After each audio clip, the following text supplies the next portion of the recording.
When I tell y'all that this has to be one of my worst weeks, like I'm not even exaggerating. It's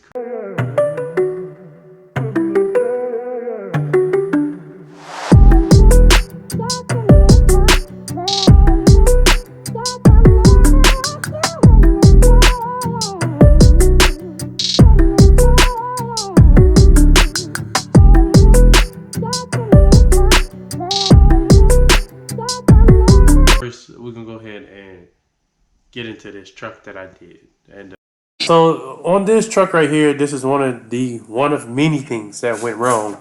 That caused me to do a lot of rethinking. This is a 2000 GMC. I don't know if it's a 1500 or Sierra. I don't really don't know. But yeah, so when the customer first hit me up on this one, they said they mentioned something about a smell, and all that type of stuff. And I was like, okay, yeah. And they wanted to shampoo the seats and shampoo the carpets and all that stuff. And they said it was like a sweaty smell type of thing. I don't know. That's what they told me. So I was going off of what they told me. And I said, well, probably yeah.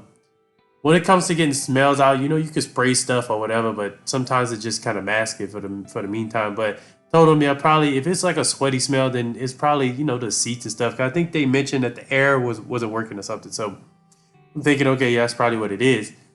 Not really thinking that some of these older cars, like this one, the Grand Prix I have, sometimes the plastic gives off a smell. Like it just smells like very stale, like a sweet stale smell. Like and a lot of the times people don't realize it's the plastic that actually smells like that. Why it does that, I don't know. I think it's just over time, it starts to just kind of smell old because I've been in multiple of the same vehicle of the same year and it smelled the same. So the issue with this was that also I actually charged them wrong. I charged them for a full size truck, which I explained to them when I got there that hey, the price is gonna drop some because I didn't know it was a single cab, but they had told me it was a single cab. I just forgot, but I gave them a price for a full size truck. What I should have did was sold them on the odor removal service, but then at the same time, I'm not really sure if that would have helped with the smell in it because once I started really thinking about it, I was like, yeah, I don't think the smell is coming from the seats or the carpet. Even though the truck looked pretty clean, but it still had some spots here and there that need to be touched up on, and I still pulled like a great deal of stuff out of the seats, surprisingly. But I didn't think about it, and then at that point, it was already too late. By the time I did think about it, I had already finished with like the shampooing and all that stuff like that. And I was trying to figure out the smell, and yeah, and by that time I was already finished, like I said. So I had to charge them what I charged them. For this one, even though they actually added on the exterior as well, even though they said they were happy with it, I don't believe they were really happy with it because the smell was still kind of faintly there. So that just goes with setting expectations. But with this, so as y'all can see, for the truck that I did, number one, I priced it wrong. As y'all heard me say in the video, or will hear me say, I priced it as a full size truck. Number two, it's just I didn't take in full consideration of what they were saying about the smell in the truck, and that I probably should have told them I didn't think about the plastic until afterwards, until I was finished with the truck. I was thinking like, man, that's probably the plastic. But besides that, with that truck, this week I've had 3 cancellations. That is a lot for me. Like it has been a very long time to where I had a cancellation. So the first person, I forgot what happened with the first person. The second person said something about being out of town. And then the third person said they got called in for work. So I had 3 cancellations. I've also had a customer today, as we speak, from that I did their car 10 days ago. Literally 10 days ago, they sent me a message saying that their carpet smells like pneumonia and pee. And so after asking some questions like, okay, do you see any mold or anything like that? Because If it was for me, it would be the moisture. It would smell it would smell moldy, not like pneumonia and pee. And when I was there, it didn't smell like that. And that customer basically, the way they approached it was, what can you do? Then I guess like, what can you do to make this right? When it's not really my fault. And I have the receipts, and we'll talk more about that. I have the receipts and everything, letting them know that, hey, I told you that the carpet was bad, and the type of carpet it is, it's like that Velcro, stiff, thin, cheap ass carpet. It's not like, it's hard. It's very hard to just make it look decent, especially when it hasn't been taken care of, especially for a 05. And right now, I was watching another detailer's video just the other day. Shout out to, I hope I say your name right, Serrano's Detailing. And he was talking about the struggles of just being a detailer and stuff. And I'm gonna say that I am guilty sometimes of showing just the good. And when I first started doing this, I wanted to show the good and the bad, and I do show the bad, but I don't think I show the bad enough, like today, where I've had 3 cancellations, and I'm talking about $175, $200 jobs that I'm thinking, okay, dang, I got this. All right, I'm set for the week. This is what I'm gonna make for the week. Cancel on me. I had one car. I end up the one y'all gonna see I did at the house. I discounted that one because I was doing it in the cold, and I just couldn't handle it, and I had to get them, convince them to bring it here, right?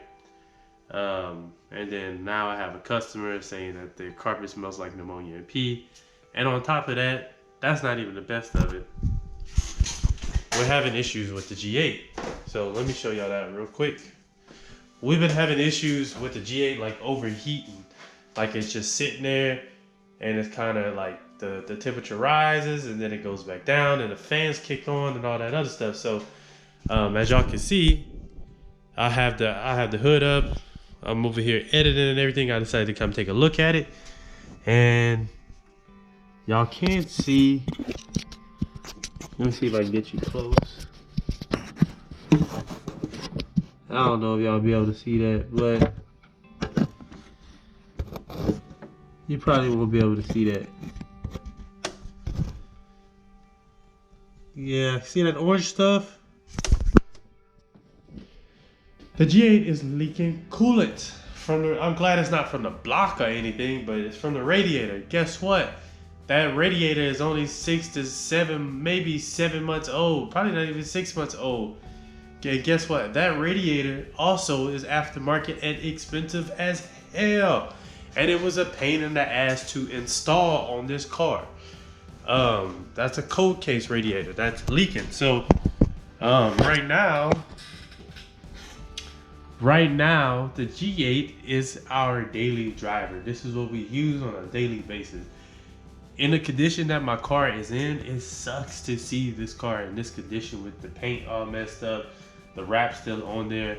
It's like my luck is like, and this is the time where like y'all, like I do be feeling like I do want to give up. Like I'm not saying I'm going to give up, but this is what people don't see behind the scenes, is that I have all this going on, and then I still have to walk out and act like everything is okay and pretend like it's okay. Not pretend like I got it all together, but just to pretend like it's okay. And I have 3 cancellations, lost out on a lot of money.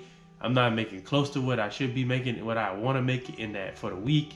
I have a minimum of what I want to make. I'm not even close to that. The week is almost over with. With that truck that I did, it's just, I don't think the customer was happy. He still gave me a tip, but I don't think he was really truly happy with it. And that's how you get more customers. That, and it's just, it's sometimes I do, like I feel just like Serrano Detailing. Like I feel him, like sometimes I feel like, man, I'm just gonna go get a job. There's a lot of other things that I have to handle. As y'all can see, I am working on videos right now. So let me show y'all what time it is. It is 12 o'clock. PM, AM, whatever. I don't know. Shit. It's 12 o'clock at night. I'm working on videos to edit so I can have my video up on Friday, and then I already have the other one for Monday. And this is just the time that I can get stuff like that done in peace. My daughter's sleep, and then for some strange reason, my brain it functions better at night. But then I get tired, so I burn myself out, and I'm tired in the morning time. And then I have 2 details tomorrow. I have just some seeds, and normally I don't do just seeds, but it's a repeat customer, so I'm just kind of do a little something for them. It's just I have a lot going on, and a lot of people tell me, they're like, "Man, you motivate me to do my detailing business." And sometimes I'm like, bruh, I'm glad to hear that, because sometimes I can't even motivate myself. That's the truth. Like, I legit sometimes I ain't even gonna lie to y'all, like, it's hard to stay motivated. Like, I feel like I do a better job at motivating and inspiring others than inspiring and motivating myself sometimes. But like I said, just a lot of people, they show the good, and I want to do a better job at showing y'all behind the scenes of the bad. Like, sometimes you don't make what you want to make in a week. Sometimes, last week I think I cleared about 2,000 for the week, which is really good for me. That may be bad for some of y'all, but for me, that's actually pretty decent. And then this week is not even gonna be touching that. But and I understand, as a business, it's gonna be like that. It's up and down, and all that. So, and then I've had multiple people asking me for quotes, multiple people inquire about prices, texting people back and forth. Luckily, I made that a little easier now. But I set them on price if nobody answers. I don't get an answer back, or for the men, they always say, okay, I'll check with the wife on it. I'll check with the wife, and they never get back to me. Anytime somebody say I check with the wife on it, they're not, unless they work together or something like that, they're not about to get back with you. That means no, but they don't want to say no, which is perfectly fine. On top of that, we're dealing with a crazy neighbor, not the one with the bike, but on the other side, about 2 houses down, we're dealing with that. So it's a lot that people don't see behind the scenes, and what I go through on a daily, just as a detailer, as a father, as a fiance, and all the things that I have to handle, and all the things that I do. A lot of times, sometimes I feel like goes unnoticed, but yeah. But I figured I'll just share that with y'all. Just a quick little video for y'all and let y'all know, like, at the end of the day, a lot of other detailers, they don't talk about stuff like this. Like, it's important to think about your mental health, make sure you're in the right space mentally so you can make the correct decisions. So what I'm gonna do is I'm about to upload this video, put a little bit of music to it, and your boy going to bed. Give me a good night's rest, because we gotta get up at 9 or like 7, even earlier before that, drop the daughter off to daycare, and then go and work. So I'll see y'all in the next video. Thank you for watching. I hope you had a great day, and like I said, I'll catch you, I don't know when this video will come out, so I'll catch you on Monday, Wednesday, or Friday.